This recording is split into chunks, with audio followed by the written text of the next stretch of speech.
Nice vacation on it. But Hampton's like vacation.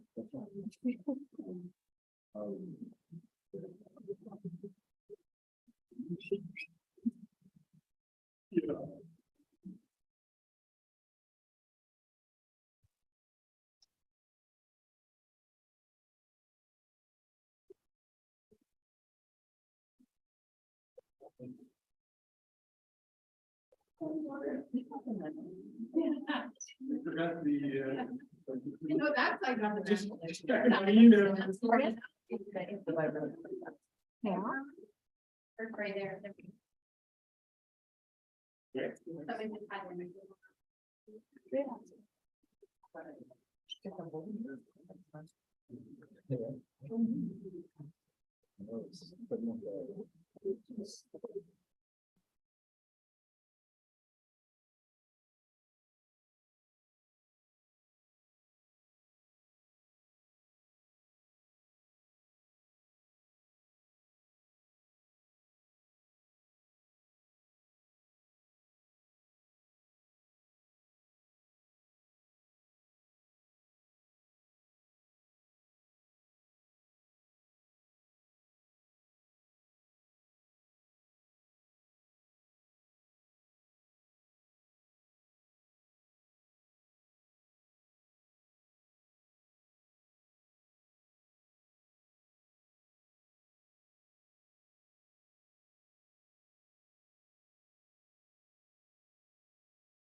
Good evening, council. We're going to call our special committee of the whole meeting to order at 7 p.m. for Wednesday, December the 21st, 2002.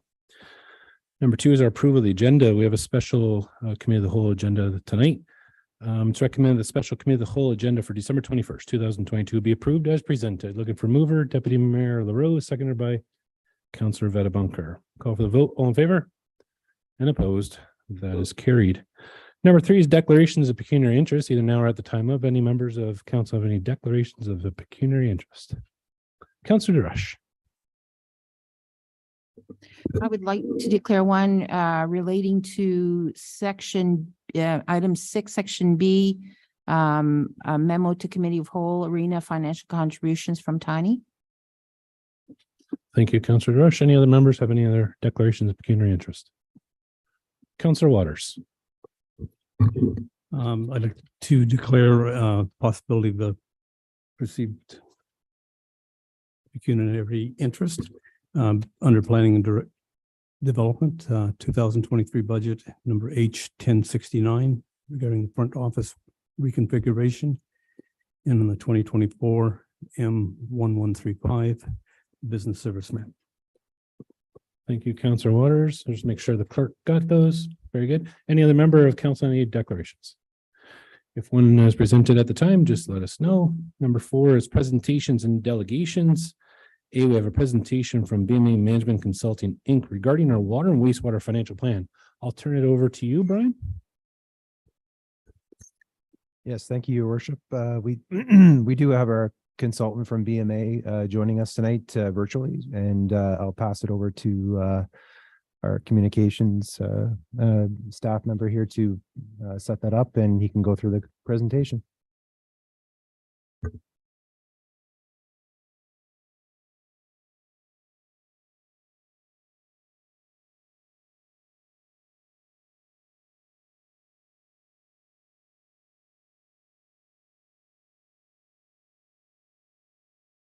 Thank you, Brian. Can you see my screen okay? Is that Yeah, that works. Thanks, Jim. okay? Thank you. Your worship, members of council, I'd like to go over the long range financial plan. With regard to background, the Ontario regulations requires that municipalities responsible for water systems do prepare a financial plan every 5 years, and that is one way of ensuring that the municipalities are planning for the future and have sustainable levels of funding. The town is taking a proactive approach in this regard. Besides the water operations, the town has also prepared a long-range financial plan for the wastewater operations. And the regulations require that the plan cover a period of 6 years, and the town's plan is over a 10-year time period. So one thing to keep in mind with regard to the long-range financial plan, the plan is a dynamic document, and it's obviously based on assumptions, doing projections on a go-forward basis. So as any of these assumptions change, the plan should be reevaluated and looked at just to make sure that it is still sustainable. In preparing the plan, we looked at various guiding principles to make sure that we adhere to these. The first one, to protect and maintain the water and wastewater assets. We want to make sure that you have sufficient funds to replace the assets on a timely basis. We wanted to ensure that a reasonable degree of stability and predictability of the rate burden, and this is for the benefit both of municipality and ratepayers. We wanted to make sure there is a fair sharing in the distribution of resources between current and future ratepayers. We don't want to defer significant costs to future generations, which would cause more significant problems. We want to make sure there was sustainable cash flows, and finally, financial flexibility. That's in regards to making sure that you have adequate reserves and low debt levels. Just again, by way of background, just looking at the rates, what we did is we did a comparison of 2022 rates in comparison to peer municipalities. And what we found is the existing cost of service for all classes of property are lower than the average. So when you look at the Penetanguishene in comparison to the peer average for a residential property, in this instance, we assumed that residential property would consume 200 cubic meters a year. In Penetanguishene, the 2022 rate for that is 1168, and the peer average is 1,312. So it's about almost 11% lower than the peer average. In the case of non-residential properties, they are also below the peer average, and they range between 3.2 and 5.4%. So in terms of preparing the financial projection, as I mentioned, it is based on assumptions. Just to give you the assumptions that we built into the forecast. The fuel and insurance, we did an inflationary factor of 5% each year. And then all other items of expenditure, we use 3% annually. One of the big assumptions is consumption. And 80% of your revenues are derived from your volumetric rate, which is based on consumption. So it's important to get your consumption factor accurate. The consumption, when we looked at it in between 2013 and 2015, was over 1 million cubic meters a year. And in 16 to 18, the consumption dropped significantly, about 20%. And that was primarily the result of residential consumption decreasing, conservation efforts, loss of a major industrial customer, closure of a high school, and there was a significant reduction in the consumption used by the hospital. And then between 2019 and 2021, there was a further 3% drop in consumption. So what we're using for consumption in terms of the projection on a go-forward basis, we're using the 2019 to 21 3-year average. We think that decreases have been maxed out, and that's a reasonable assumption to use. In terms of we looked at the rate structure, and as stated by the Canadian Waterworks Association, there's no single rate structure setting approach or rate structure that they recommend. We compared your rate structure to over 100 Ontario municipalities, and it's very similar to about 90% of those municipalities. You have a 2-part rate structure, a fixed rate component and a volumetric component. And as I say, 90 out of the 100 municipalities have a similar type rate structure. What you're collecting from the fixed component is about 20% of your expenditures. And we looked at various options for collecting possibly more from fixed charges. And what we found in the analysis, that increases in that fixed component would have a negative impact to residential consumers. So what we're recommending is that you continue on your 2-part rate structure and a continuation of 20% of your costs recovered from the fixed monthly charges. And again, the reason for that is to continue to support ratepayer affordability. Another component, as I mentioned, financial flexibility. We wanted to make sure that you had financial flexibility. One of the ways to achieve that is to have adequate reserve balances. The reserve balances are very important.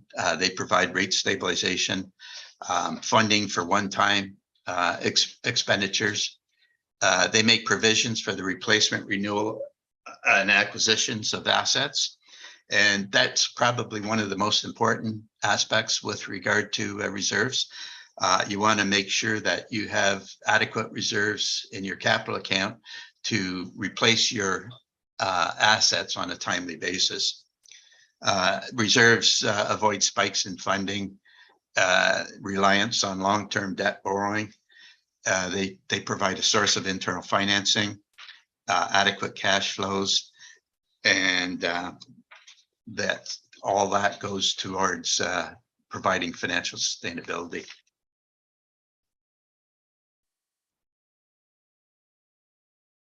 So as I say, one of the important aspects of reserves is to make sure that you have sufficient capital reserves to replenish or replace your capital on a timely basis.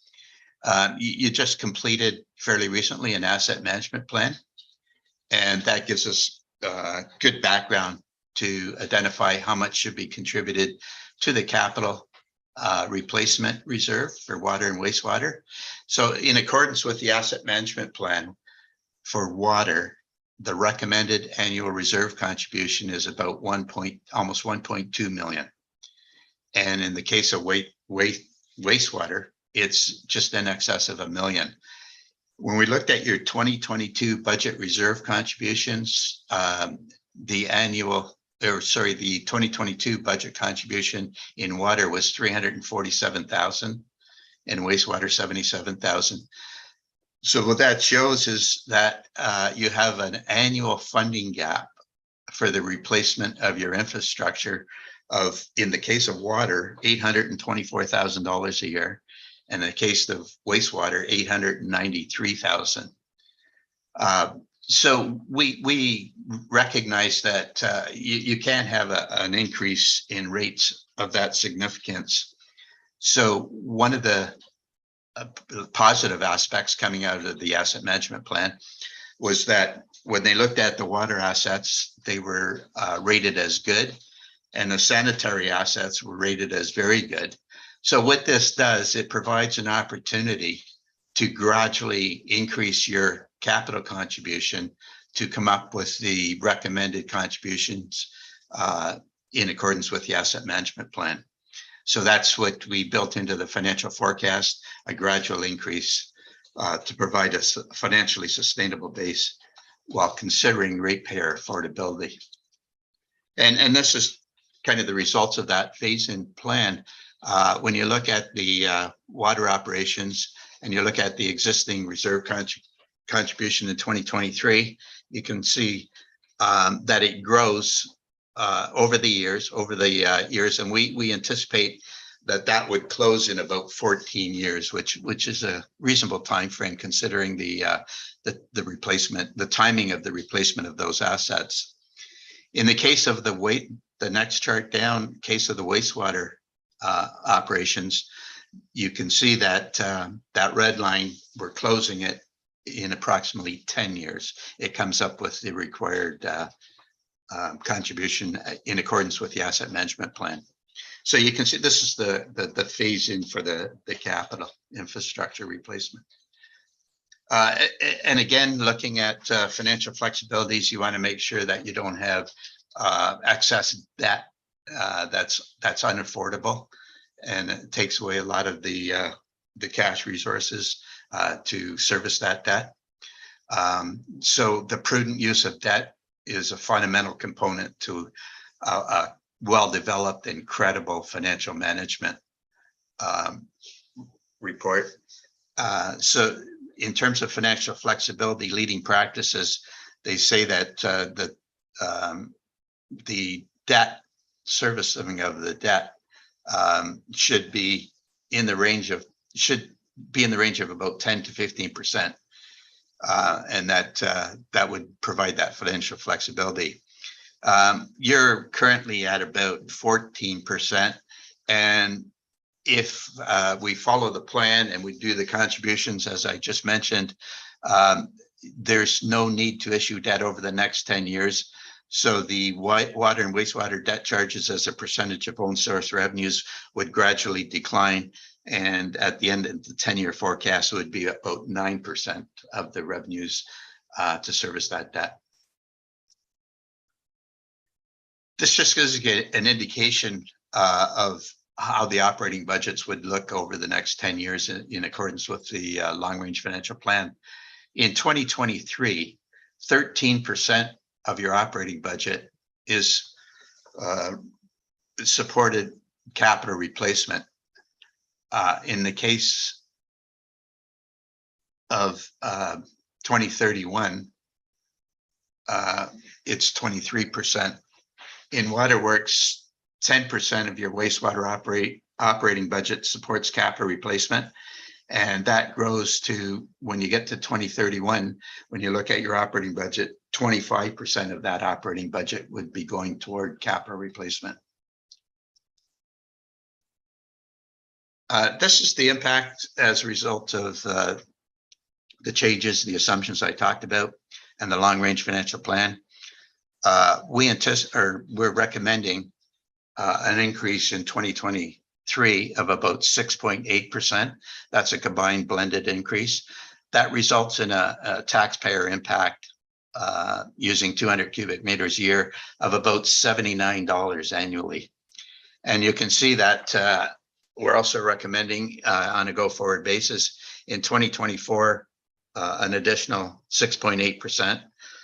2025, 6.8%. And then you start, right now you have a significant negative reserve balance in your wastewater operations. So by the time you get to 2026, if you have these rate increases, that negative reserve balance turns positive, and therefore we can reduce the total impact to the taxpayers to 5% to 2031. So the combined annual revenue requirement, as I mentioned, is 6.8% for 2023 to 2025, and then 5% thereafter. The financial plan anticipates no new debt. It provides sufficient revenue stability. It addresses the capital replacement requirements in the asset management plan. It maintains ratepayer affordability. As I mentioned, you're currently about 10% below the average of the municipalities in our comparator group. And it provides sufficient flexibility to respond to changing circumstances. You have some debt capacity there, and your reserves have been built up. So that is the end of the presentation, Mr. Chairman. Thank you very much. Do any members of council have any questions for our presenter this evening regarding this report? Seeing none. Any members of the public, any questions on this report? Seeing none. Thank you very much. We appreciate that. Okay, thank you. We're going to move on to 5A is our Section A, Transportation Environmental Services section. A is our consent agenda. We have no matters tonight. B is our matters for consideration. Number 1 is our water and wastewater utility rate study update, W 2022-02. It's recommended that council adopt the water and wastewater long-range financial plan prepared by BMA Management Consulting Inc. in accordance with Ontario Regulation 453-07, and that the 2023 water and wastewater rates as outlined in the financial plan be approved as presented and take effect on January 1st, 2023. And finally, that staff bring forward the necessary bylaw for council approval. We'll have a mover, please. Councillor Marchand, seconder. Councillor Drush. Any discussion? Councillor Vadabunker. Thank you. I'd like to thank our presenter. Very similar presentation that we had at our public meeting. Also in our agenda, there's a report that's been prepared by the transportation section, and it's a very good report as well. And it talks about how important the revenues are from water and wastewater to ensure that those two operations are sustainable going into the future. And I think that's the message that we've heard tonight, is that these increases are necessary so that we can start to build the reserves, get the wastewater reserve out of a negative balance into a positive balance, and build the reserves so that we can meet our capital obligations for water and wastewater for the next 10 years and beyond. So good presentation by our consultant, and a good staff report that really clearly outlines what's required. And for those reasons that I've outlined, I'll be supporting the recommendation. Thank you. Thank you, Councillor Vadabunker. Any further comments on this item for any member? Seeing none, we'll call for the vote. All in favor? And opposed? That is carried. C is question period from the media and public regarding any items on this section of the agenda. Seeing none, we're going to move on to our next section. Section B is our finance and corporate services section. And we'll start off with our consent agenda. It's recommended the following consent agenda items have been given due consideration, be received for information. We have 2 items. One is a letter from resident D. McKenty, and 2 is a memo to committee of the whole. Do any members wish to remove any of these for further discussion? Councillor Vadabunker. Just a comment. I just wanted to thank the ratepayer for taking the time to put his comments in writing and forwarding them to yourself and Councillor Marshall. Thank you very much, Councillor Vadabunker. Any further comments?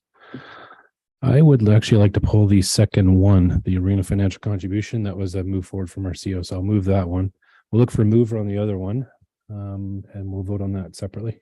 Mover, Councillor Vadabunker, seconder. Councillor Waters, we'll call for the vote. All in favor? And opposed? That is carried. Deputy Mayor, I'm going to pass this to you because I believe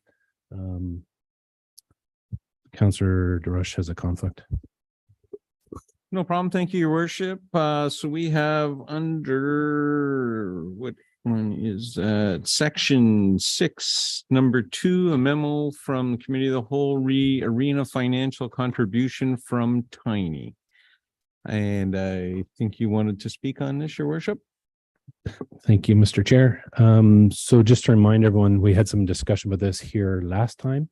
And historically, we have gone back to Tiny Township requesting an increase to a contribution from Tiny Township. The CEO has provided an update to us that a request did go back to Tiny in 2019 for $75,000. That went through the budget process at Tiny. They followed back with a cost of $25,000 plus cost of living.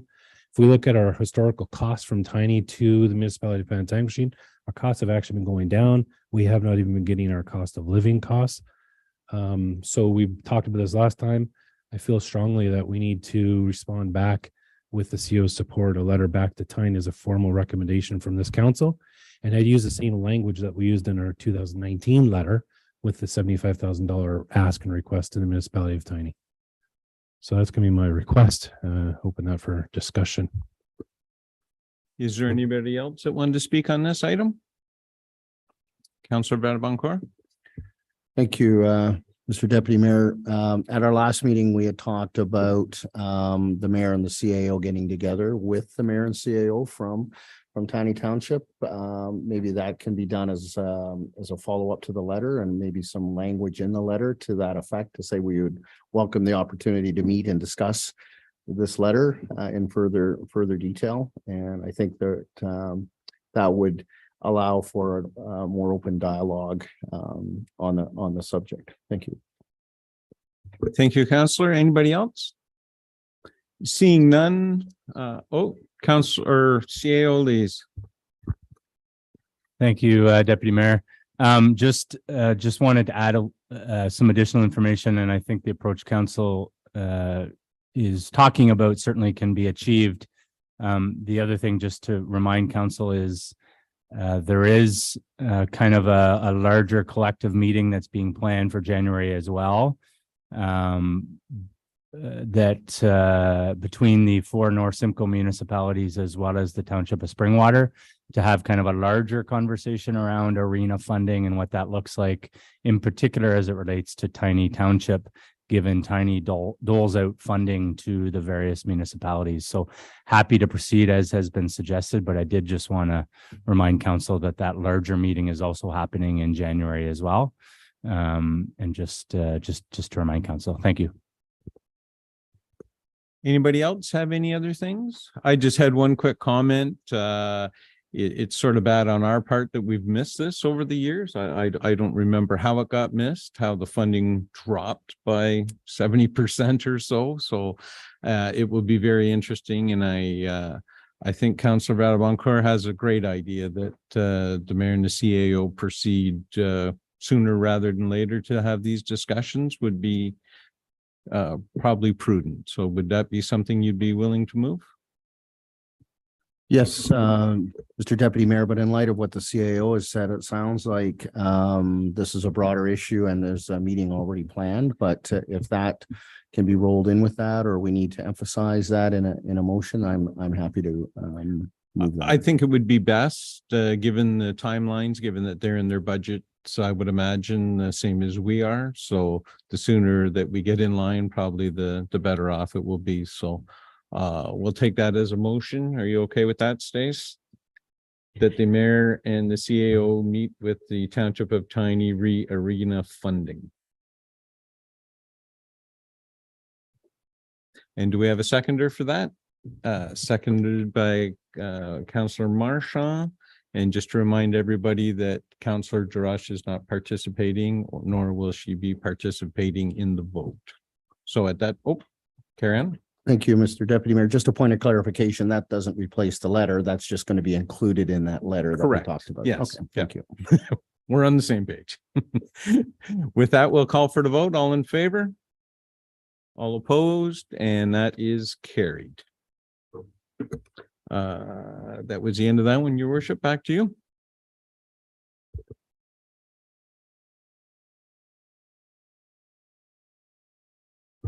My apologies. Sorry. Sorry, do we need to bring that back as a consent item, even though there's direction on that? Nope. Okay. Very good. B, matters for consideration. Number one, we have an award of RFP Corporate Strategic Plan CEO 2022-12. It's recommended that the community-based strategic plan project request for proposal 2022-20 be awarded to McSweeney and Associates Consulting, Inc. at a cost of $46,419 plus HST. We'll look for a mover. Moved by Councillor Vadabunker, a seconder, Councillor DeRush. I'll turn this to you, Jeff. Thank you, Your Worship. I think the report that's been included in the agenda is fairly self-explanatory. Just to provide a few highlights, we did advertise a request for proposal back in August. It closed in the middle of October. We received 8 submissions. The submissions certainly ranged in quality from kind of one end of the spectrum to the other end of the spectrum. They did not range a whole lot financially in terms of the financial component, but certainly a good variety of what the proponents included. We did put together an evaluation committee comprised of our Director of Planning, Andrea Betty, our Executive Assistant, Kelly Cole, Councillor Vadaboncourt, Mayor Rawson, and myself to evaluate the 8 submissions. Oddly enough, and it's very rare that I can say this, that the unanimous decision from the 5 individuals after we all did our own individual assessments of the proposals was to proceed with McSweeney and Associates Consulting. Very much a small firm, but does have some horsepower behind it. So it's not a one-person shop, but it's also not a large firm where you may get a canned report out of the box, if I can say that. They are very selective on what proposals they submit and what projects they wish to complete. A very well-rounded proposal, an excellent community engagement and community consultation strategy included within. We did check references, and the references checked out extremely well. Extremely well. And so the recommendation in front of committee this evening is to proceed with McSweeney and Associates, recognizing the timeline may be bumped back a little bit, given we would be looking at a council ratification on January 11th, and the proposal had a 6 to 7 month timeframe. So the end of June timeframe likely won't be achievable, but that's not a showstopper, and there's no red flags or no necessary timeline associated to it.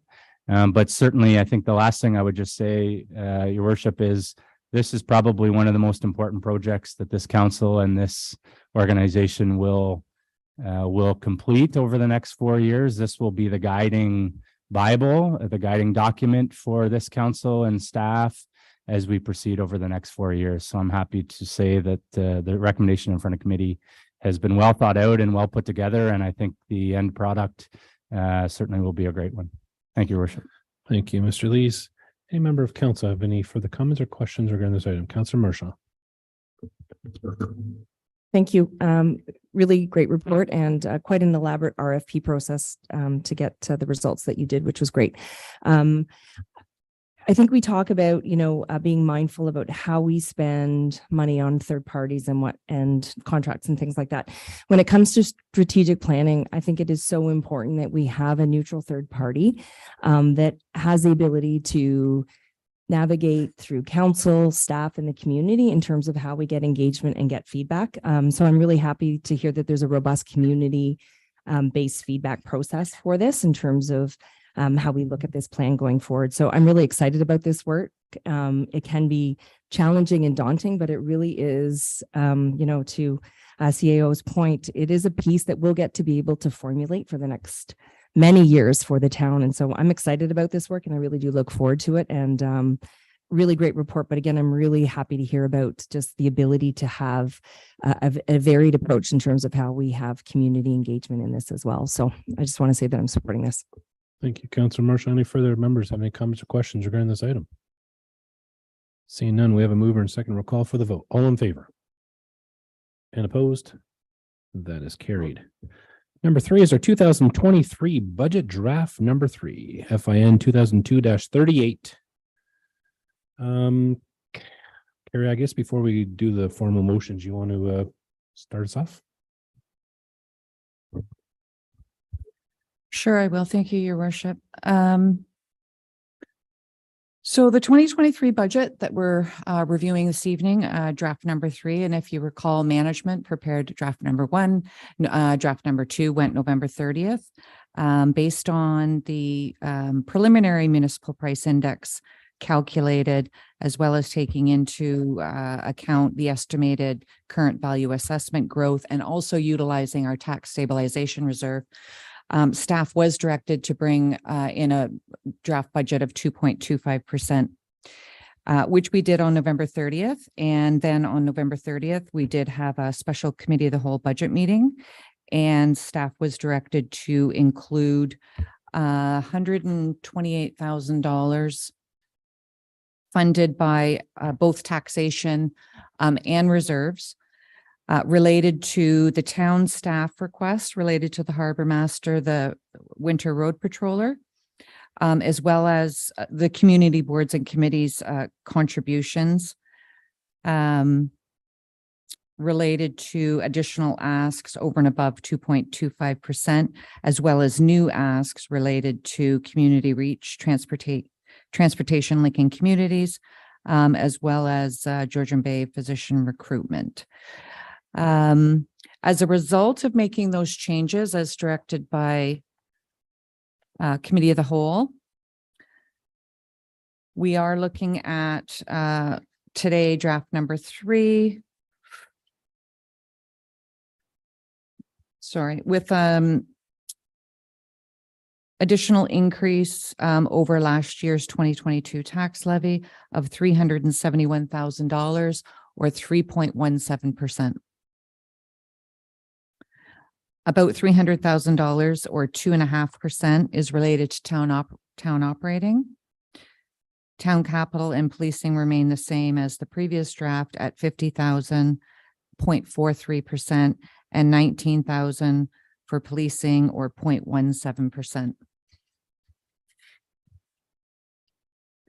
As well as at the December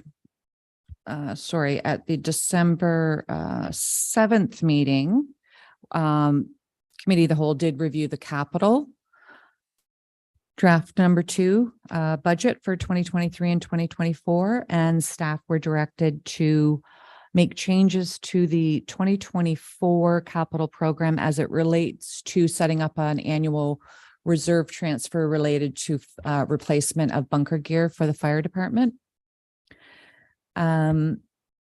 As well, staff have made additional changes, basically reallocations, not really increases to the net operating budget.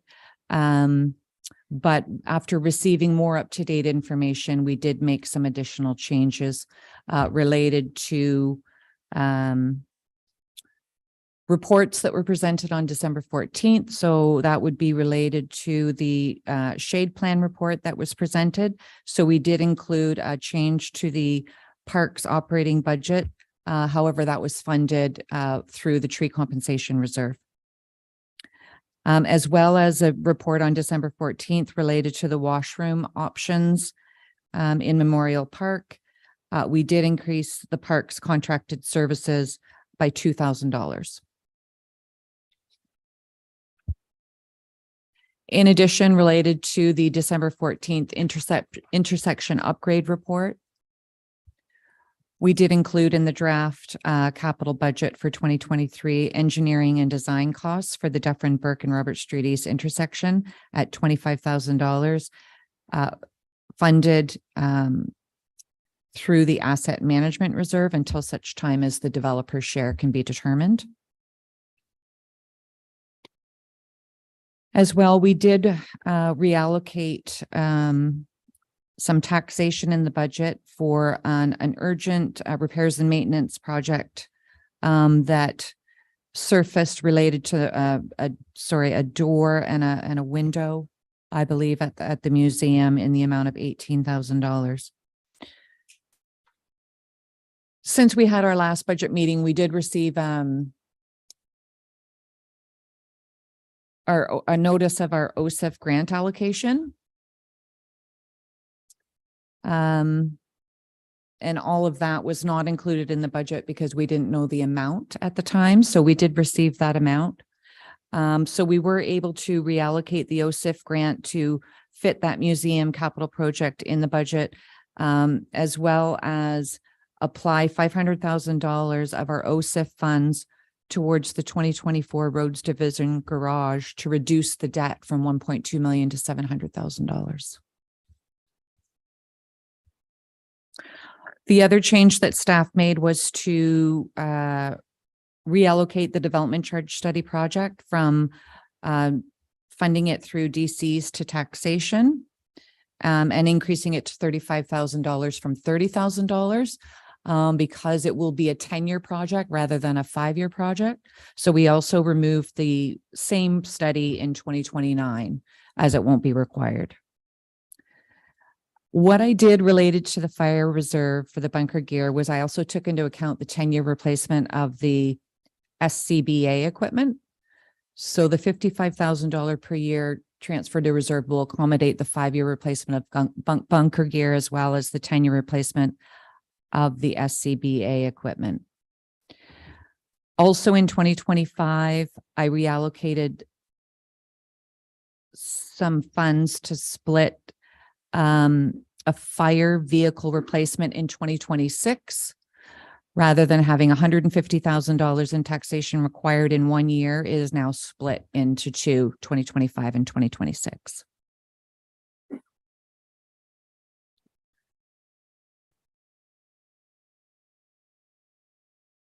I believe that's a summary of all the changes that have been made. If anybody has any questions, sorry, I will actually move on to one more final comment.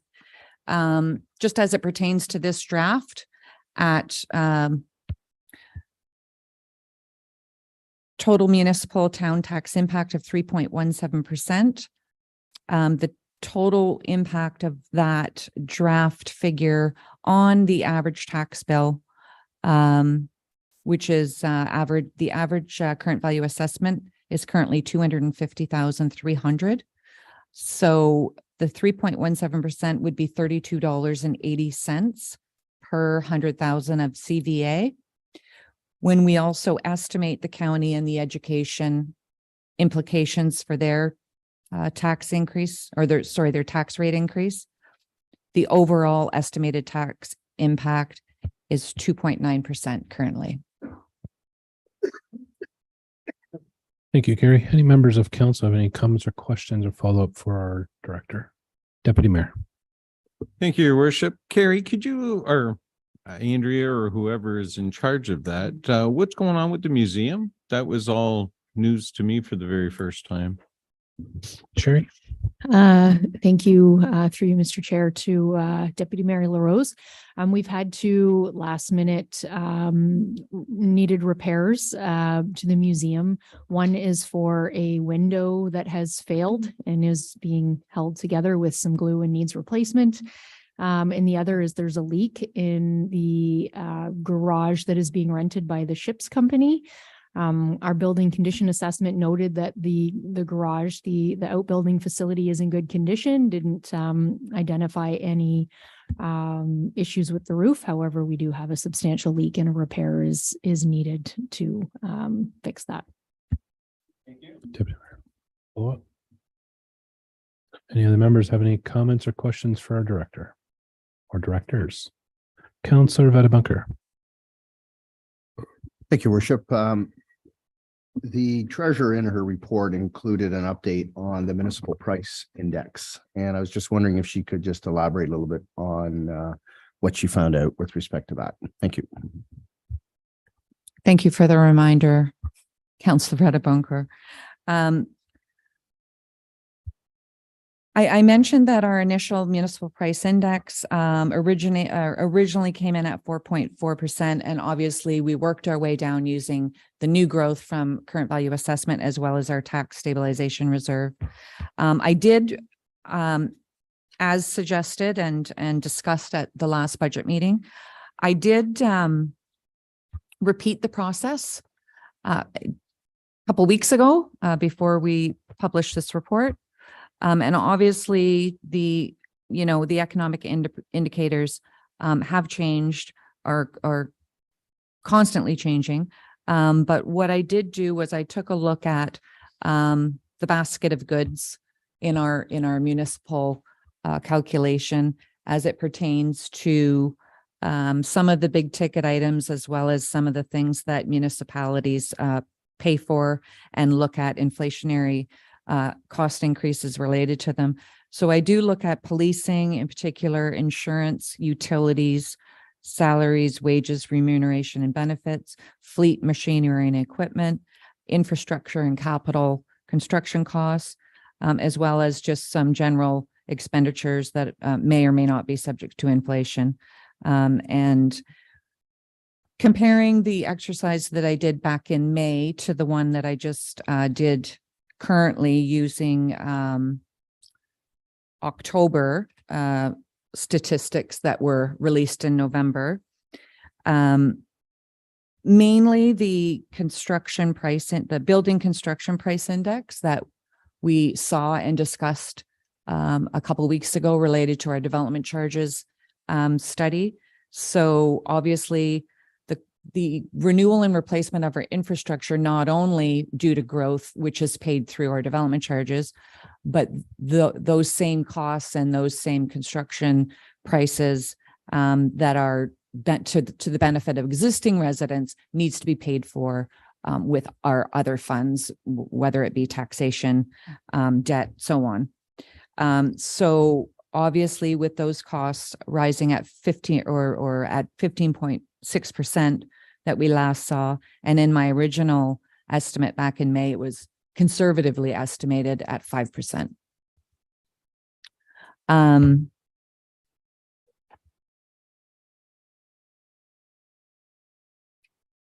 When I reran the current economic indicators, as well as the future economic outlook, which did change when I first did this exercise, the province of Ontario was estimating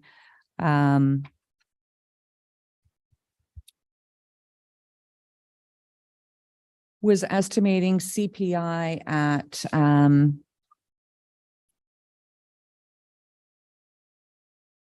a future economic outlook at 2.5%, and they have revised it to be 3.4%.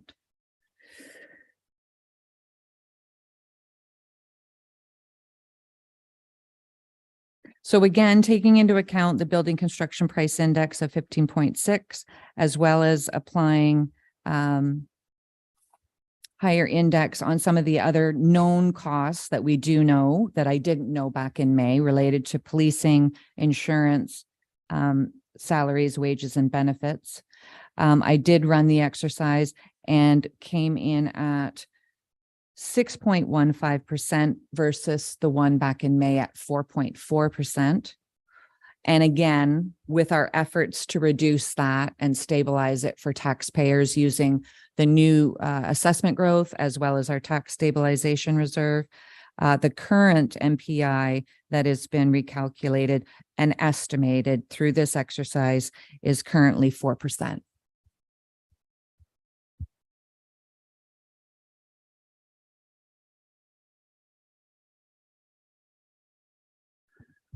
Thank you, Worship. So that that gives us an indication in terms of for our bundle of goods as a municipality, we're looking at inflation at about 4%, excluding everything else, even though we read in the paper and the news that inflation is trending at 6.8%, that's CPI.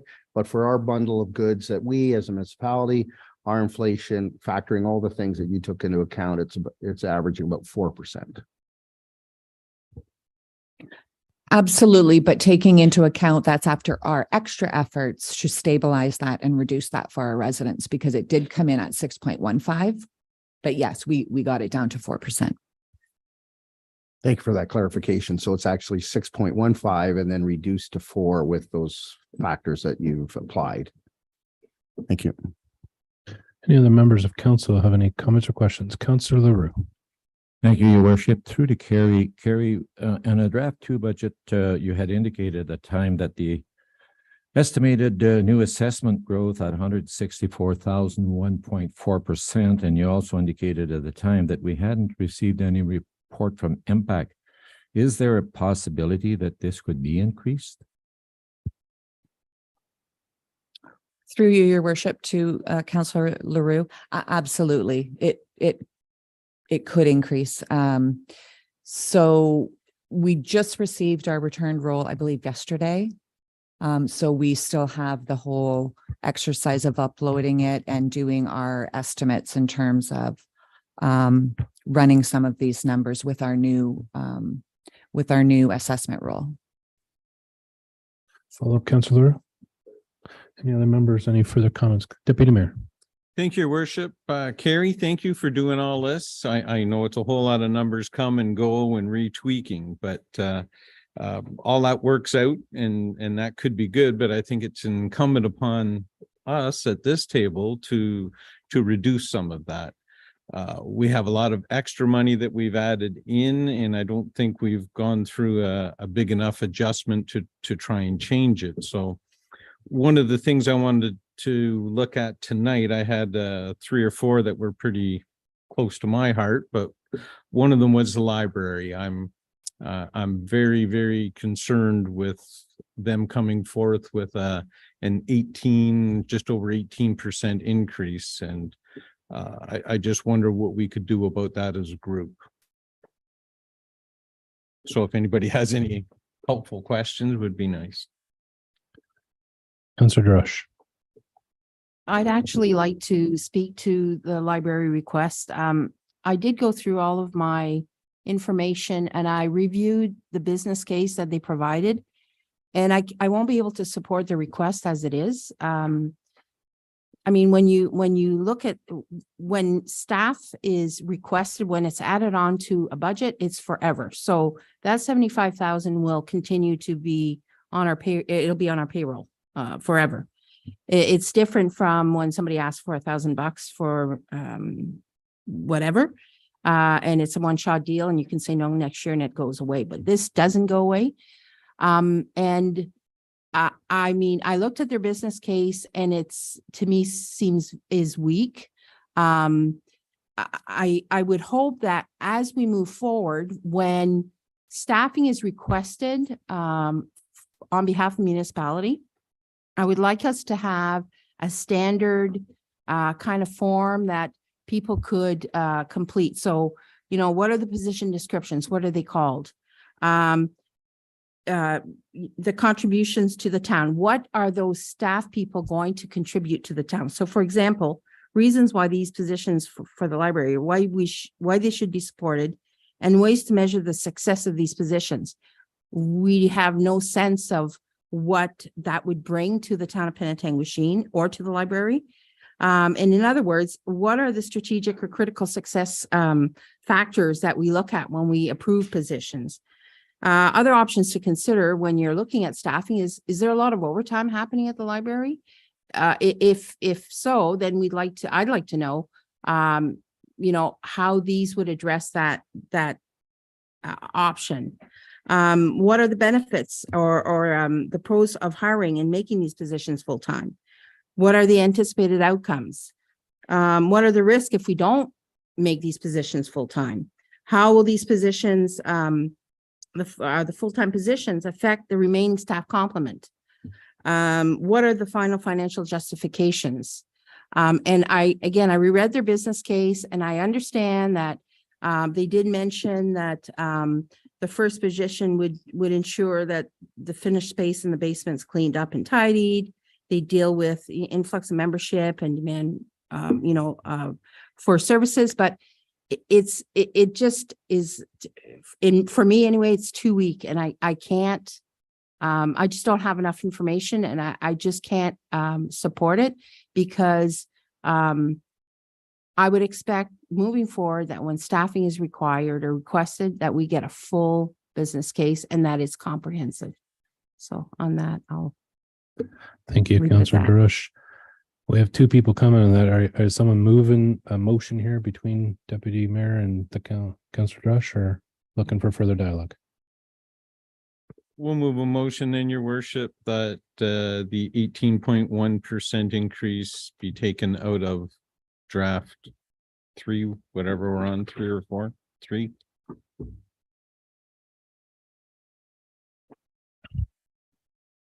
So for clarity, are you saying to remove the 18% increase or to hold it at 0, or is there a number? Like, how can we draft that for clarity? How about we just return it to last year's budget number, which is basically the same thing.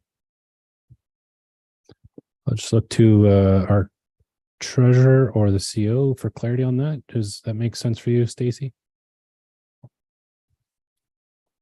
I think probably for clarity, we can say, and I'll look to our treasurer to ensure that we're on the right track, but that the library be allocated a 0% increase for the next budget draft. Carrie, is that what you'd be looking for in terms of direction?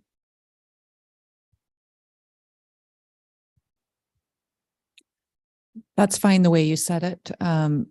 However, it needs to be clear that you're speaking of the operating budget, because the library does have capital taxation dollar request in the capital budget. Okay, so we have a mover. So for clarity, Deputy Mayor, you're suggesting a 0% increase to the library's operating budget. Okay, do we have a seconder? Councillor DeRush, we'll open up for further discussion. Councillor Vadabunker. Thank you, Worship. My understanding is that the increased hours that the library had asked for total about $76,000. That was the proposal. So rather than the 0% increase, I think if it just dealt with that, I think that would be more specific, because I think that's what the deputy mayor is alluding to.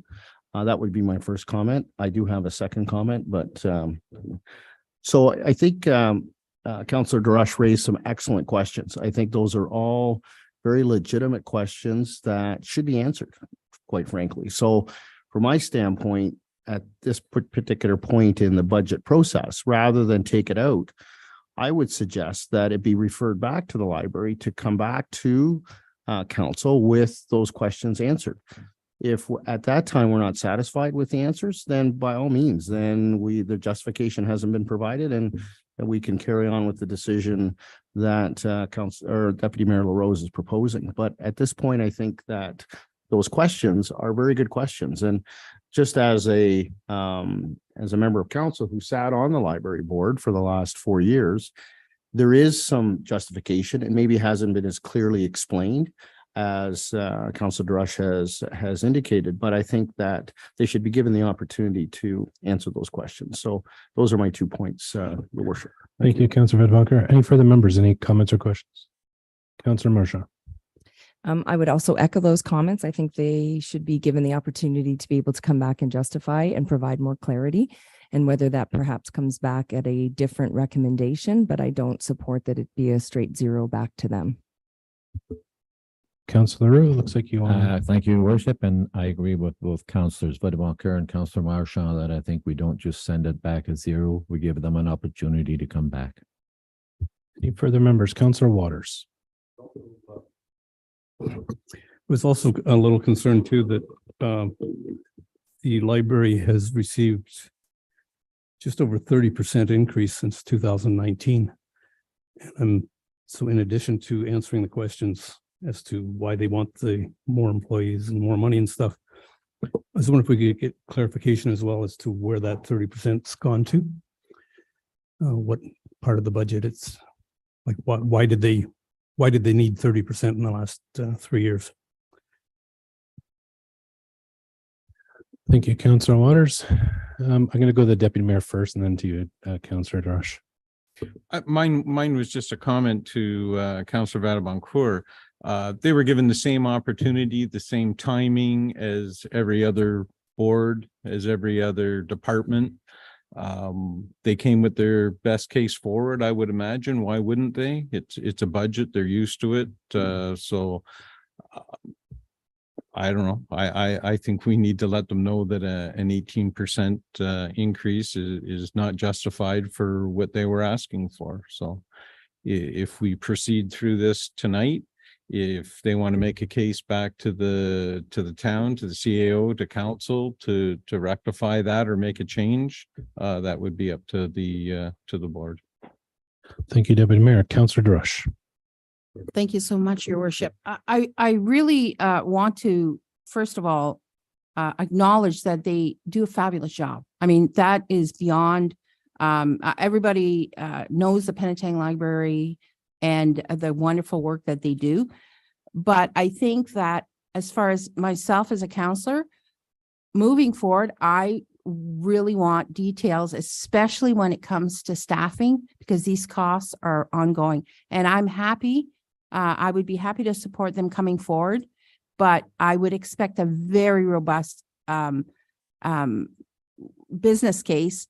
And to help new counselors, I think they also need to provide us with information about who they are, how they function. I mean, I know quite a bit of it, but it's always a really good idea to sell yourself and to explain why these things are crucial. Because in their businesses, they said, you know, these libraries have these many people and this many hours and whatnot.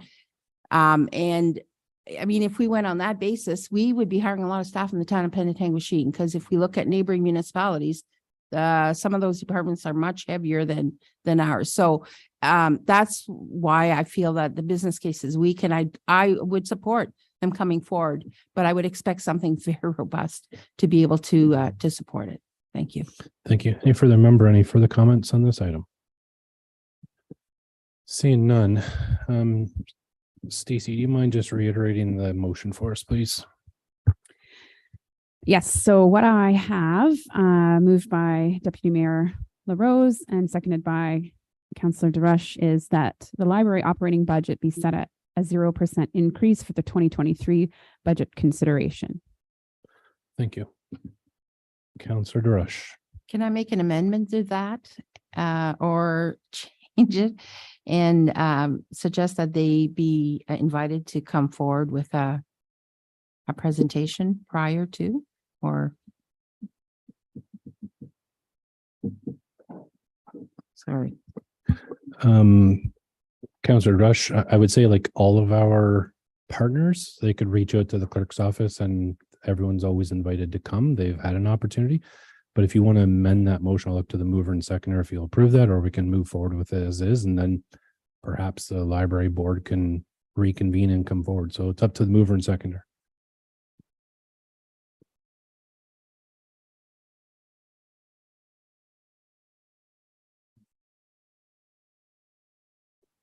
Nope.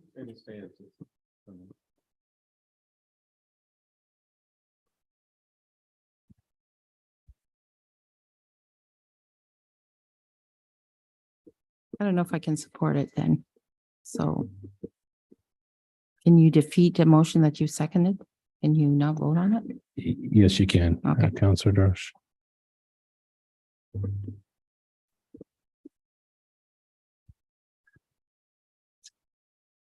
Any further comments or questions regarding this item for any member?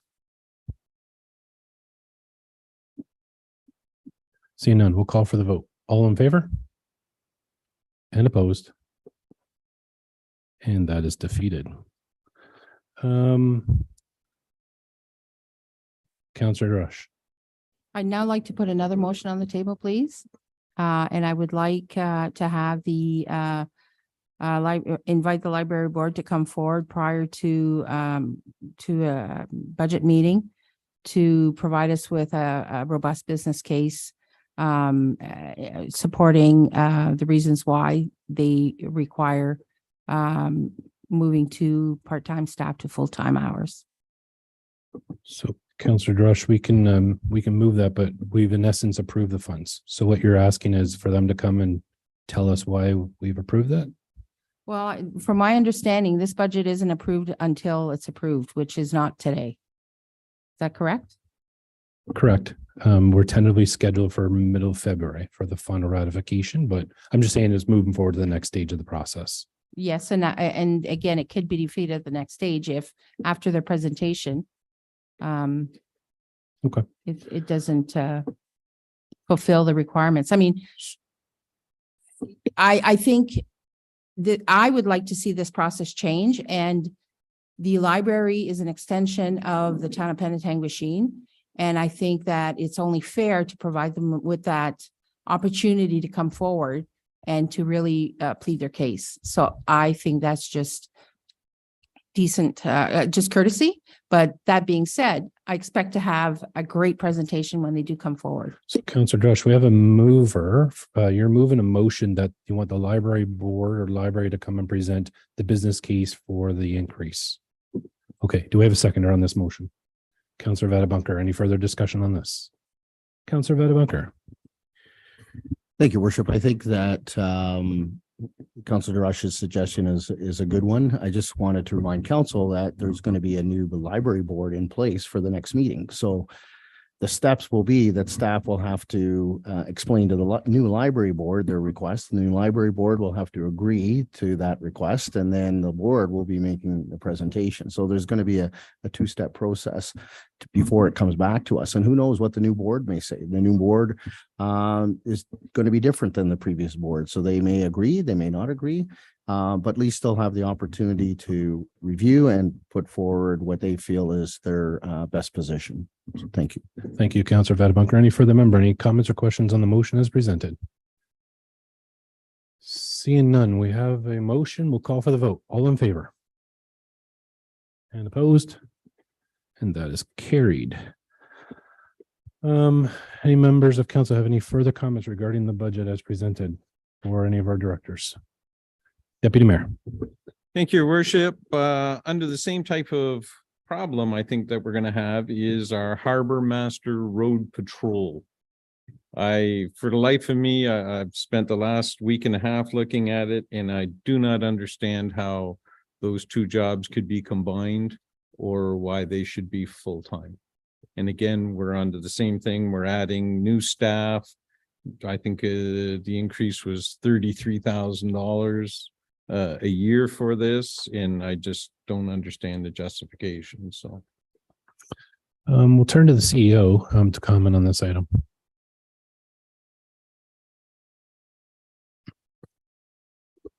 Thank you, Your Worship.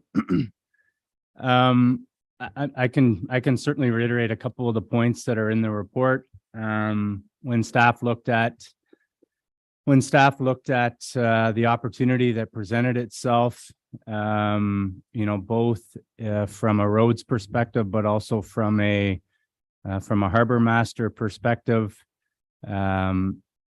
it's definitely thought that this is an opportunity for us to take two seasonal contracts that equate to less than one full-time equivalent, make it a joint position after we reviewed the skill set and the experience or the expertise required, actually make it a 1.0 complement. So actually increasing resources slightly when you look at the grand scheme of things.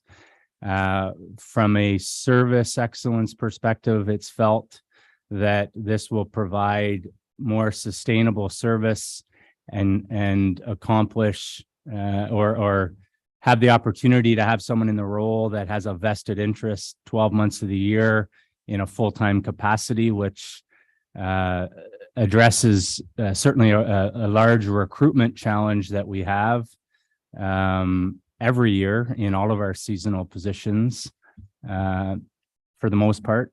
And so, what is in front of committee this evening is, or not this evening, from November 30th is a request to increase the complement slightly, but also a good amount of the increased dollars is as a result of taking two seasonal contracts, making it a full-time position, which of course adds health benefits to the equation.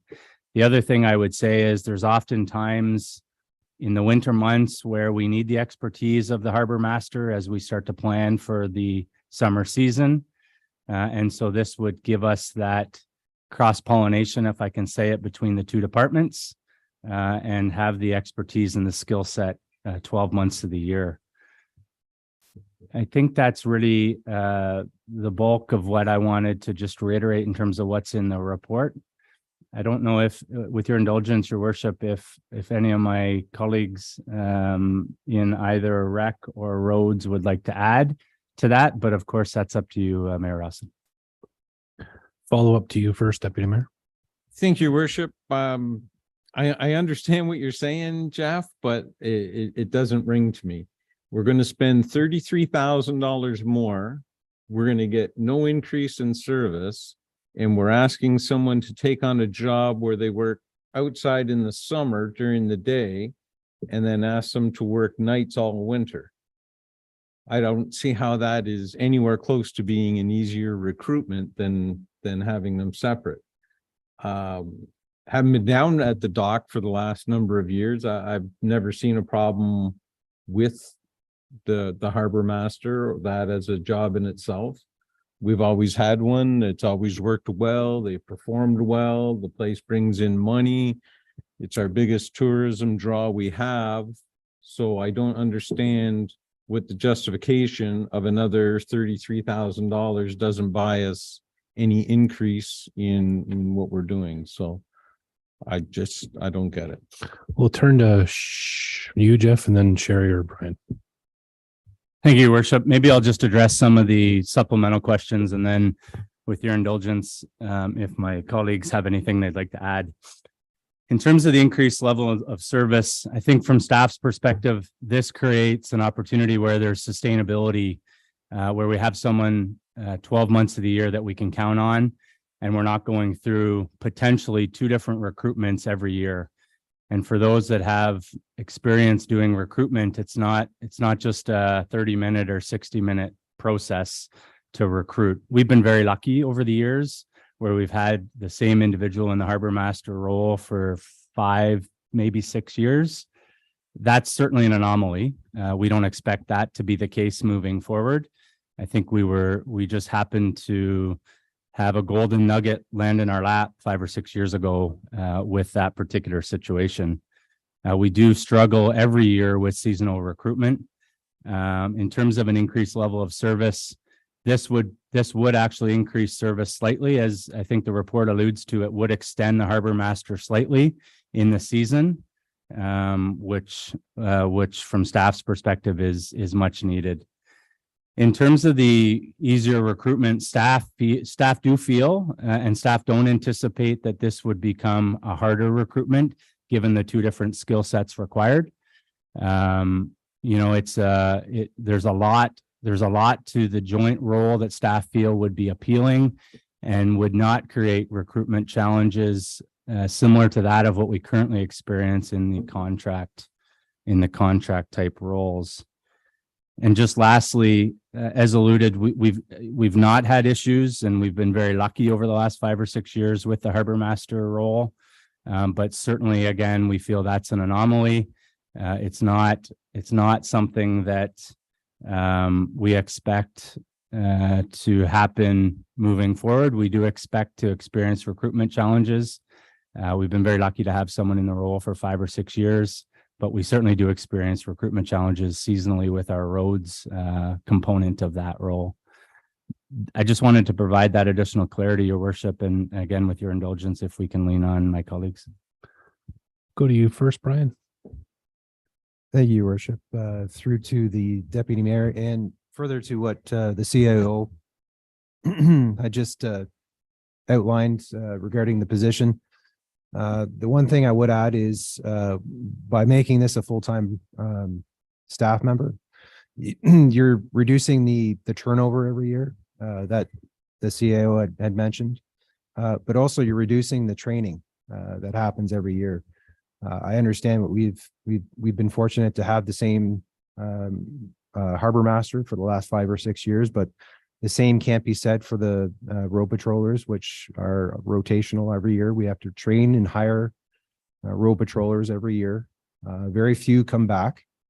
And by having a full-time position there, you're getting better quality candidates.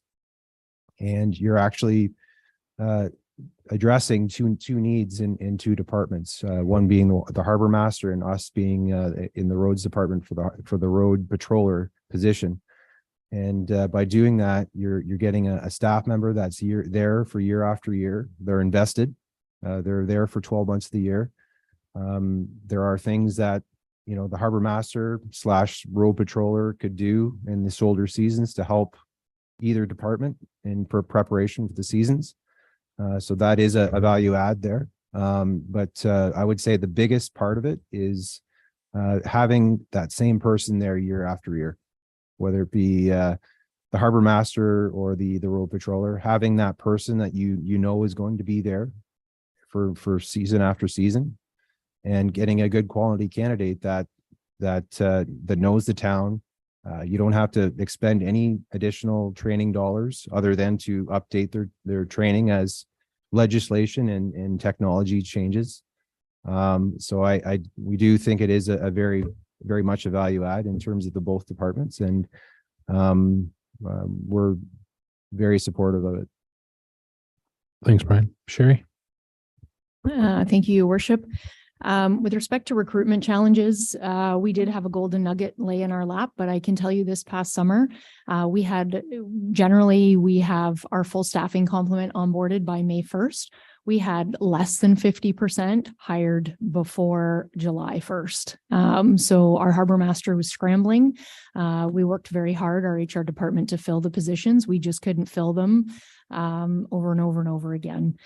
So that was extremely challenging. Had he not been there, I'm not quite sure how we would have filled that void. The operations of the wharf are not just the maintenance piece, but understanding boaters, understanding their needs is a very, there's some delicate intricacies, I would say.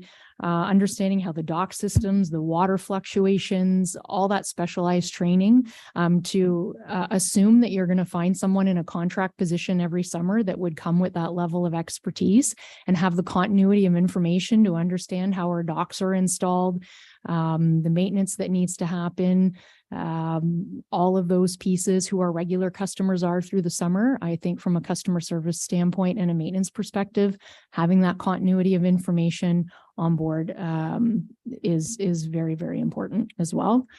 And I will leave my comments that. Thank you, Sherry. Any members? Councillor Leroux. Thank you, Your Worship. I need some clarity. We hire a harbor master for, say, 7 months of the year on contract. So he's paid for the 7 months. And then do I understand that we hire a road patroller for 5 months of the year and paid? So one is paid through RTS, the other one paid through transportation, but it is basically full time. So you have both contract positions, but they are both, so if you combine them, a full time. Where does the $35,000 increase come from? Thanks, Councillor Leroux. Jeff, you want that? Thank you, Your Worship. Yeah, just for clarity, if I go back to the November 30th report, it talks about that the town currently employs a harbor master through a seasonal contract for 6 months of the year. And the town also currently employs a winter roads patroller for just over 5 months of the year. So I had alluded to the fact that the combined makeup of the two contract positions is less than 1.0, less than a 12-month position. So it's a little over 11 months. What the ask is in front of you is to take two contracts that equate to a little over 11 months and make it a full-time position to the tune of 12 months. So inevitably there's some additional time there, but there's also the added cost with making it a full-time position in terms of health benefits, statutory deductions, and there may even be a slight bump there based on the skill sets that's being asked between the two positions. So hopefully that provides a little bit of clarity in terms of the ask. Councillor Leroux, follow up. Yes, thank you, Your Worship. That does clarify my thoughts. And then on the other hand, I guess I would actually support the full-time position. Any other members, any further comments on this item? Councillor Mershaw. The only other comment I would make by moving this position to full-time, which was also noted in the budget that any contract staff now has full eligibility for OMERS contribution. So at the end of the day, these two contract employees, we have to budget for OMERS contributions equally, right? As in terms of how the new provision works from an OMERS perspective. So that's part of my question, but I think that reinforces that we are going to incur those costs regardless this year because of the change of the statutory requirement should they choose to opt in, but we have to budget and assume that they will opt in. So I'm also supportive of this position, but if you could just clarify as well. Thank you. Carrie? Thank you through you, your worship, to Councillor Marchand. You're absolutely correct. So assuming those contract employees were to opt into OMERS, we would be incurring that expense anyways. So I guess technically the net increase of 31,000 would be slightly less because we could and may be incurring OMERS related costs related to those two employees. Also just the fact that potentially if there was growth in terms of the wharf revenues, that net impact could be absorbed through the wharf reserve versus taxation, at least half of it anyways. Thanks, Carrie. Any other member? Councillor DeRush. I'd like to also remind council that in previous meetings, we talked about how important our town dock is and how it's central to the town of Penetanguishene. So we're either in the business or we're not in the business. And if we're in the business, then I think we need to support this position and start leaning on qualified people to move our portfolios forward. And if we're not in the business, then we can stay in the part-time category. But I will be supporting this position. Any other members? Any Deputy Mayor? Thank you, Your Worship. It gets hard because it went around so far. Part of our recruitment problem that we had in the summer is for kids. This will not happen any differently, whether the person that runs the outfit is a full-time or part-time. So that part doesn't wash with me. We went through the process of hiring a second HR person for the purpose that we were told is we couldn't recruit anybody. We need the extra help. So we've done that. To say that we didn't get a good quality person for the last 5 years, I thought Kurt was a very good quality person.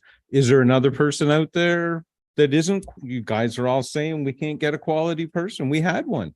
We had one before that.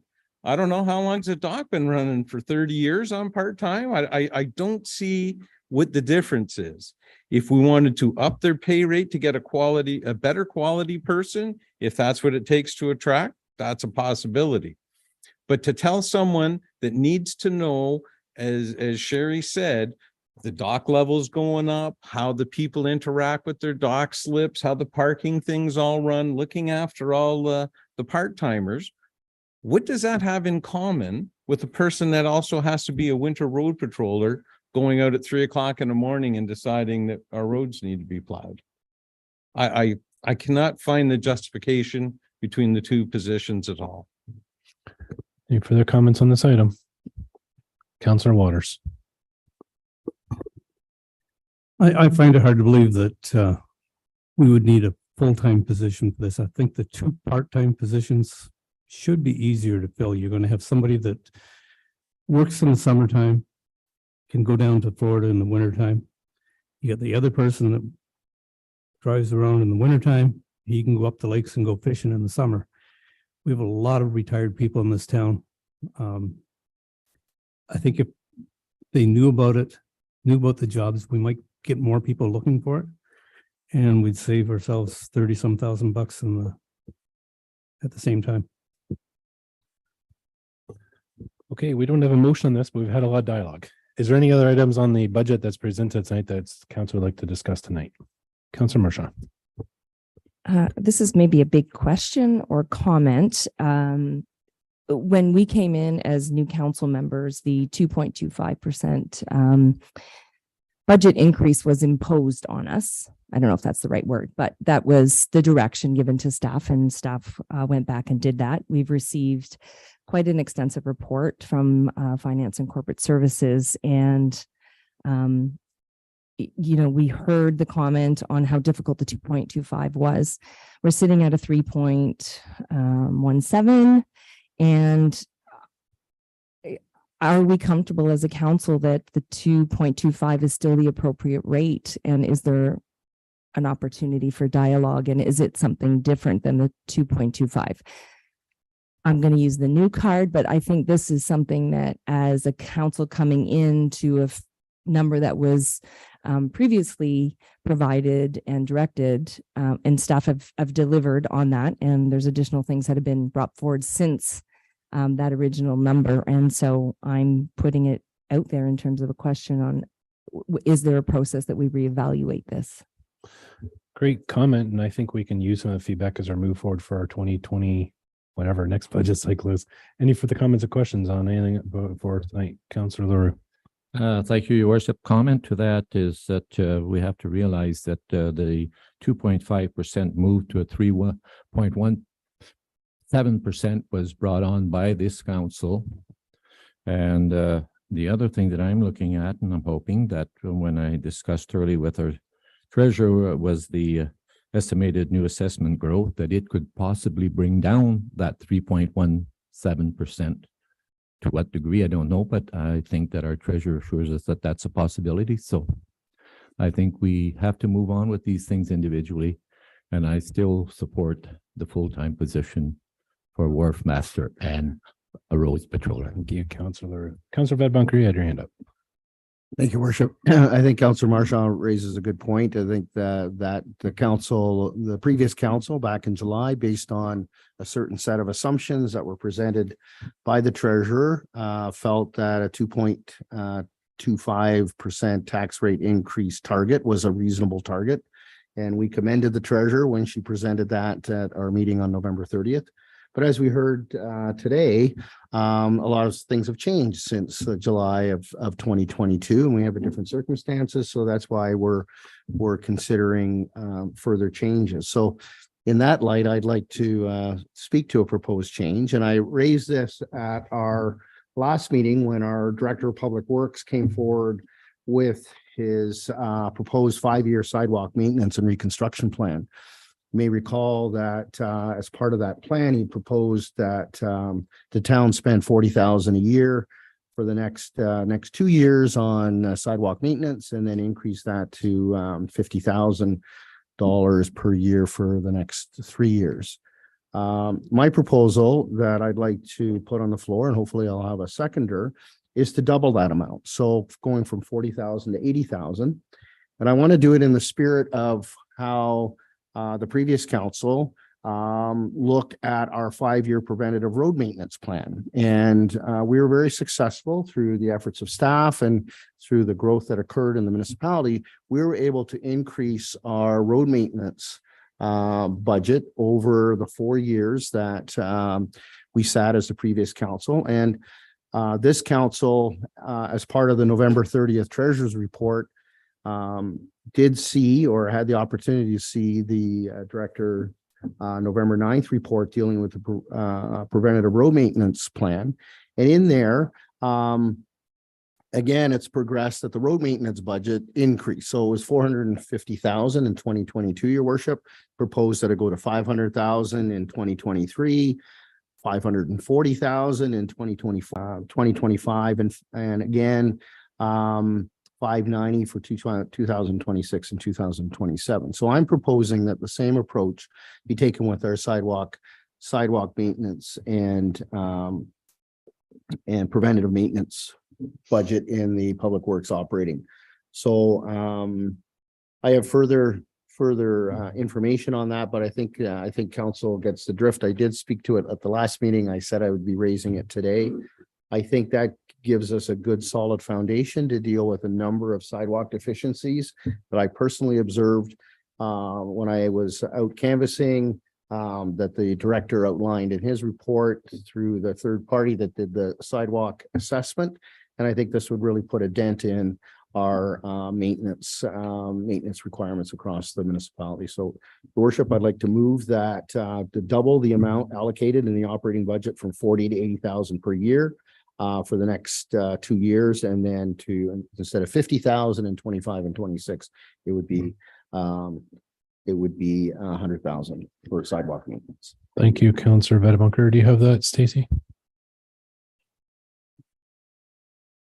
Are we looking to deal with the 2024 one as well? Or are we just looking at, right now I have that the preventative road and sidewalk maintenance program budget line be increased by $40,000 in the 2023 budget draft. Thank you, Worship. That would be sufficient, but I just wanted everybody to understand where I'm going with this. But that, for the purposes of our discussion today, we're dealing with the 2023 budget. That would be sufficient. Thank you. Thank you. Thank you, Councillor Vadabunker. Do we have a seconder on this motion? Councillor Roux.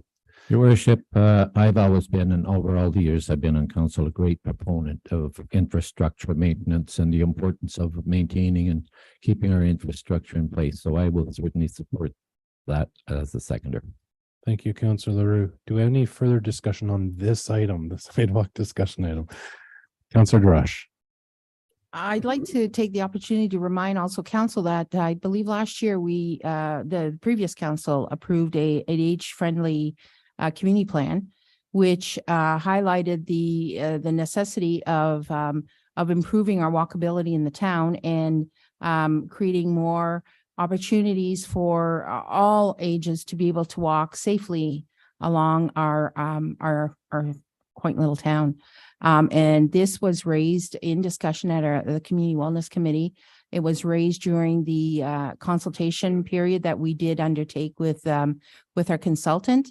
And it was certainly supported by our accessibility rep on this committee, by our seniors on this committee, and by our youth on this committee. So I think it falls really well in our future plans to enhance our little town. So I would also be supporting that motion. Thank you, Councillor Drush. Any further comments on this motion presented by Councillor Vadabunker? Hearing none, we'll call for the vote. All in favor? And opposed? That is carried. Thank you, Councillor Vadabunker. I just want to raise a point of clarity.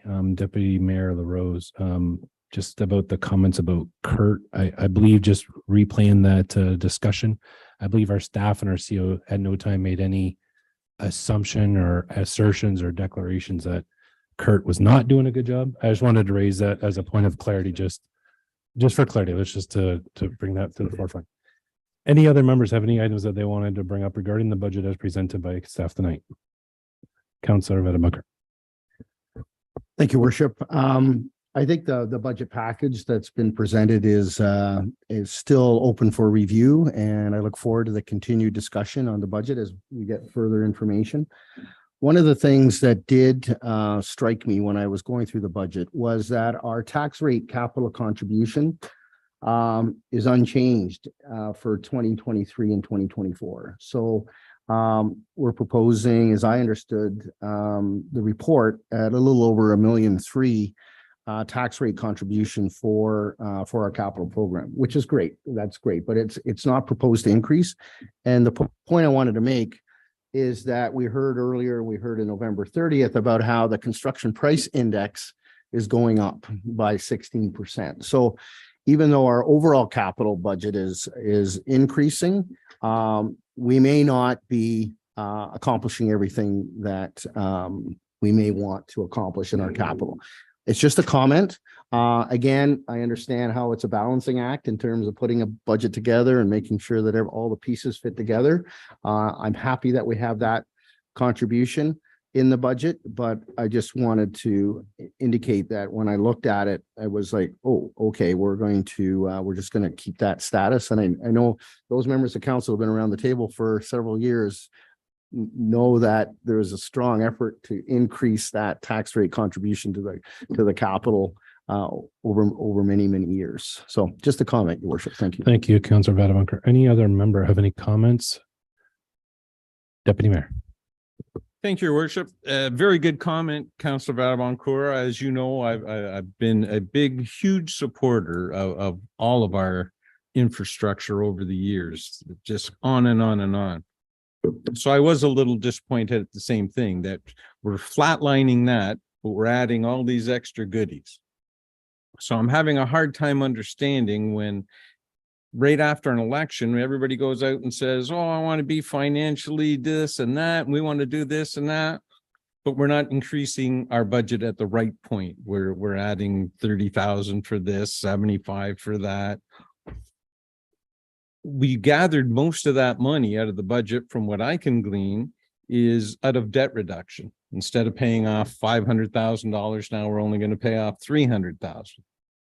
In the long term, that hurts us. That's another 5-10 years that we're paying interest on money that we cannot use for our everyday taxpayers now. The other thing I didn't see in the budget is knowing that the province is now going to be charging us for policing. It's all right this year to use up a whole bunch of reserves, but where are we going to get $300,000+ if we don't start building it into the budget now? We've done it with the fire department, the SCBA and the bunker gear and stuff like that. Good plan. Yeah, that's coming. We just fixed up the sidewalks. Yep, they need stuff. We're going to lose a project out of transportation environment section because we flatlined it, and we all know the construction price index just went up. So the only way to save that money, it's going to be down by 7-8%, whatever the number is. So to me, we're going about this a little bit backwards. We're not putting our debt reduction where it should be, in my mind. We're not putting any money away for the policing at the super jail. And we're just adding money without bringing in any more money. So it'll be interesting to see what the next draft brings.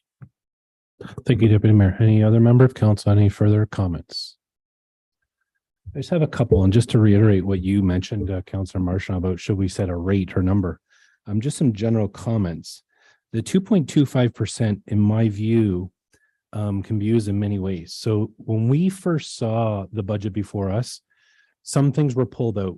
So we had SSCA, we had EDCNS, we had the library. So some things wasn't in that base budget as presented, and we applied some reserves to it to bring it to 2.25.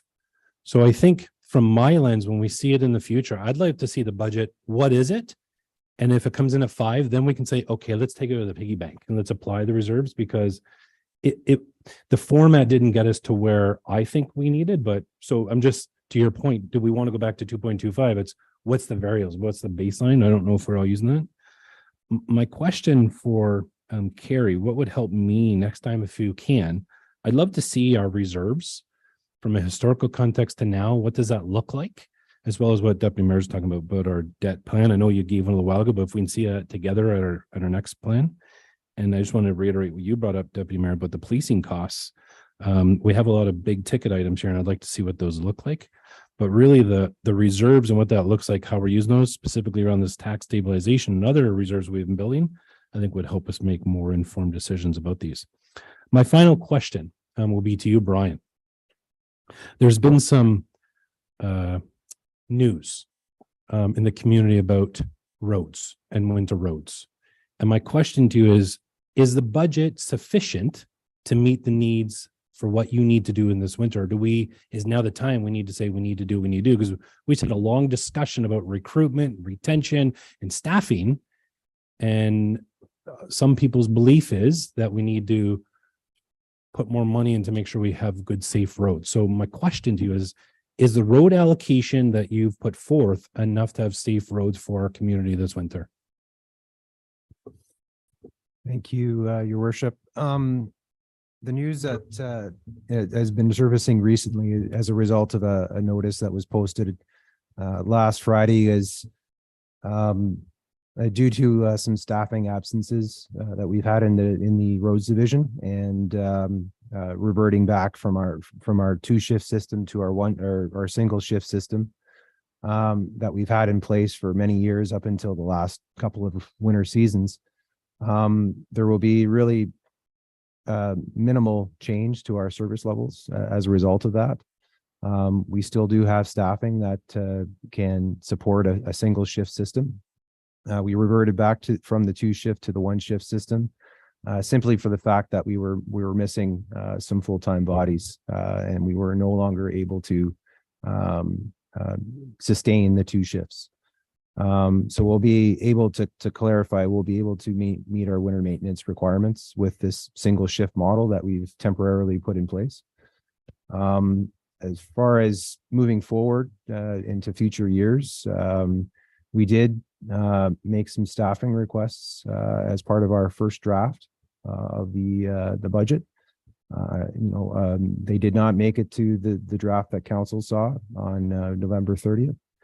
And I believe this the CAO had mentioned that at the outset, that there were staffing requests that were provided, but under the 2.25 MPI increase, some things had to be eliminated, and unfortunately, that was one of them. So Brian, thank you. Just for clarity, one of my question is, this is one area I'm hearing loud and clear from the community that this is one area that we don't want to cheap out on. So my question to you is the budget that you presented for transportation, environmental services, or public works for the winter maintenance enough, or do we need to make further adjustment? What does that look like? Thank you, Worship. Going forward, and is it enough? Yes, it to meet our service levels for winter maintenance. It is. Yeah, we will meet our standards for winter maintenance as we have previously to the notice that we just posted. We'll continue to meet those service levels. The staffing requests that we requested as part of the initial stage of the budget process were more related to switching 11-month contracts or the remaining short-term contracts to 11-month contracts, as we did it during the last budget process in 2021. But for the winter maintenance perspective, we do have sufficient staffing to meet our current service levels. The staffing request was more for a broader 12 months of the year operations, where during the summer months where we're doing construction is where we're lacking. And that's why we made that request. Thank you, Brian. Do any other members have any comments or questions regarding any of the budget items? Councillor LaRue and then Councillor Vedabunker. Your Worship, just in closing, I would like to commend Public Works on the excellent job they did last night in removing the snow on our main street and Roberts Street. When we consider the pile and the amount of snow that was there, they did an excellent job. Thank you. Councillor Vedabunker. Thank you, Worship. I'm going to put you on the spot here because I question you. At our last meeting, you had some great ideas, I thought, with Communities in Bloom and some other initiatives and talking about adding some money to the budget to deal with those things. And I was just wondering, you haven't raised them tonight. And is it something that you're still considering, or is it something, because I was excited as you were when you raised them, and I thought those were things that we would be discussing at some point. Thank you. Thank you, Councillor Vedabunker. I put them on as a referral item because I want to hear more from staff. I think one of the things we heard is we don't know what this looks like from a cost perspective. And my view is this is going to be next year's budget cycle. I think it's cart before the horse right now. So I'm excited, but I wouldn't want to say $1,000 and Sherry says I need 10,000. So I want to hear from the experts what they think. Sherry's going more, but I think let's give the time for staff to do their full circle on that. Council, we've gone. Councillor Drush. I'd just like to go back to a comment that was shared by our Public Works Director, mentioning that he had, some staff may have proposed staffing increases, and because they had to come in at a 2.2 whatever, these got cut off. And on the other hand, we have a library who comes forward and requests staffing, and so they're not competing fairly. So again, I think we need robust business cases so that we can see these staffing issues, these staffing challenges, and then there's only so much money in the pot. And I think that I'm certainly very supportive of increasing staff if we can see a clear, clear reason why this has to happen. But if we have staff, our directors who haven't gotten that opportunity because the town's been told to come in at a certain percentage, and yet the library, because of the structure and everything else, doesn't fall within those same rules, then there's injustices there that, again, really really makes me believe that these business cases have to be really robust and they have to be all in the same playing field. Thanks, Councillor Durush. I know from my lens, the CEO is accountable to this council for executing the will of council, and the wish of last council was a 2.25. But the library reports the library board. They're their own governance structure. They don't have any reporting mechanism to our CEO, and they have their own accountability matrix for that. Nor do they need to come and plead to this council what their justification is. That's that board. Jeff, through his leadership team, did their work with the 2.25 as the delegation and direction was.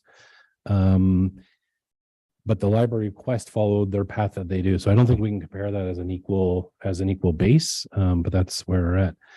Council, we've had a lot of discussion tonight about the operating budget and the 1 to 2 year capital budget. Councillor Vedabunker, you've brought up in the past some 10-year capital items. We were going to look at capital in January. I believe we're looking at January 24th day. We'll dive into the 10-year, but now is the time if we would like to do some consideration for the 10-year capital items. I know you had a few that you'd like to talk. So you want to bring those up now, or do you want to wait till January? Thank you, Worship. I'll wait till January. Okay. Do any other members have any further revisions regarding the budget as presented tonight? CEO Lees, I believe you may have a couple of additional comments. Thank you, Worship. I just wanted to provide a little bit of clarity on the comment that was made on the additional staffing requests. The additional staffing request. So I think council probably understands the process, or hopefully understands the process that we go through with staffing requests from a senior team perspective. The staffing requests were not, were not brought forward simply because of the 2.25%, to be candid with council. We're going to continue to investigate and continue to explore. But from the accountability perspective, as the mayor suggested, I wasn't comfortable bringing forward some of these requests at this point. So it wasn't solely based on the 2.25%. As council knows, there were some requests that were brought forward outside of the 2.25% that staff had brought, and I think was listed in the initial report. But had they have ticked all the boxes and we had been extremely comfortable, ultimately at the end of the day, myself bringing those forward, they would have been brought forward, but they would have been outside the 2.25%. So just to provide a little bit of clarity to that piece. Thanks, Your Worship. Thank you, CEO Lees. Councillor Durush.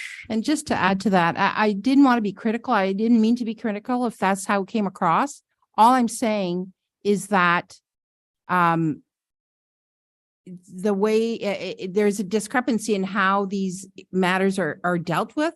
And as a councillor who's responsible for spending taxpayers' dollars well, I have there's a challenge with how the board and whatnot relates to the decisions we make. And that's really the only comment I wanted to make there. I wasn't trying to be critical. Councillor Rush, thank you. And I think Councillor Marchand as well brought up some points about how we can make the process better. And I know CEO Lees and Carrie and the entire team's looking for these, and we're going to be coming forward in, I believe, May, with our projected highlights and plan for budget. And all these ideas will come forward, and how do we further tweak it, make it the way we want to be moving forward. Doesn't need to be the way it always is. We'll tweak it, make it the way we feel comfortable moving forward. Okay, council, any further comments about the budget as presented? Seeing none, I'm going to look to the clerk. We have a few declarations, so I think we'll parse out those ones so then we're clean, and then we'll move them. So I believe Councillor Waters had 2 declarations inside planning.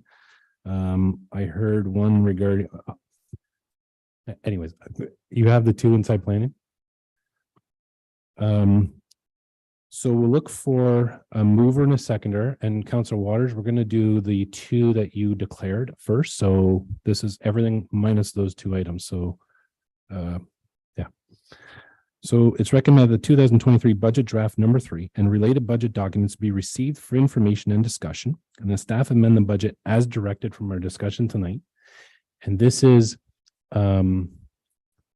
minus the declarations that Councillor Waters had brought forward. So just so we've got declaration of pecuniary interest by Councillor Waters.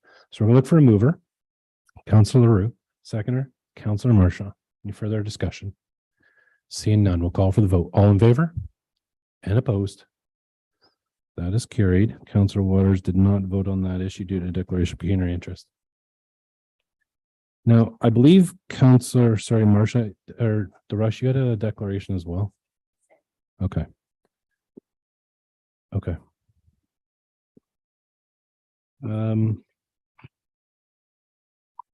Same motion for the we did without, so for the planning, two planning items that were presented, sorry, a mover.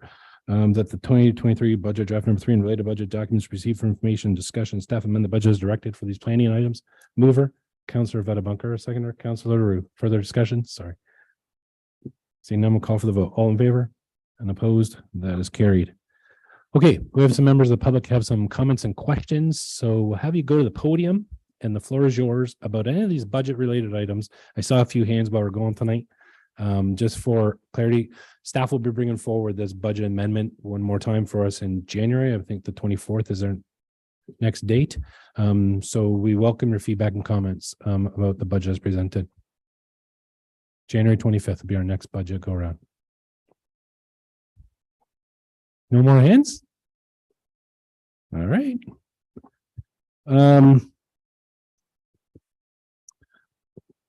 Last council meeting, Chief Ryan wasn't here. Paul, thank you. You've served the community for a long time. I applied for a volunteer firefighter in like your first year and you didn't take me. You probably don't remember that, but whatever. Something years later, reminding you, who remembers? But Paul, with all due fairness, I think you've elevated the community, you've elevated emergency service. You took a vision of that's not the right word.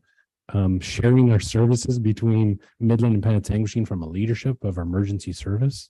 I think it's inevitable to a lot of communities looking what you have done.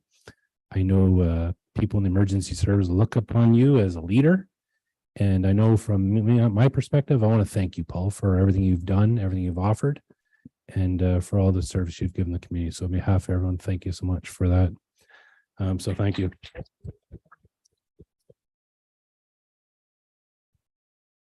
I know last meeting we talked about a further public consultation, and I know, Jeff, I believe you've done some work on that. So could you give us a little bit of an update on public consultation regarding budget, please? Thank you, Mayor Rossin. Just briefly, staff, Carrie and her team have done a little bit of work on this. We're working towards finalizing one additional consultation during the day at the arena. There are some limitations that Georgian Village has imposed with their facility that would not allow it to be successful, to be candid. So we are working towards one additional consultation during the day at one of our town facilities. Once we've got that finalized, we will be happy to share that and push it out. I expect in the next day or two, we'll have that finalized and we'll get it pushed out to everyone for their sake and certainly get it out to the community full roar. Thank you, Worship. Thank you, Jeff. And just a reminder, I believe Carrie said everyone's responsible to bring 11 people. See, we elevated by one, Carrie, right? You said 10, but I moved to 11. I wish everyone has a great holiday season. All the best over the holidays. Be healthy, safe, and a happy New Year. We're going to look for a mover to adjourn at 8:49. Moved by Councillor Waters, seconder.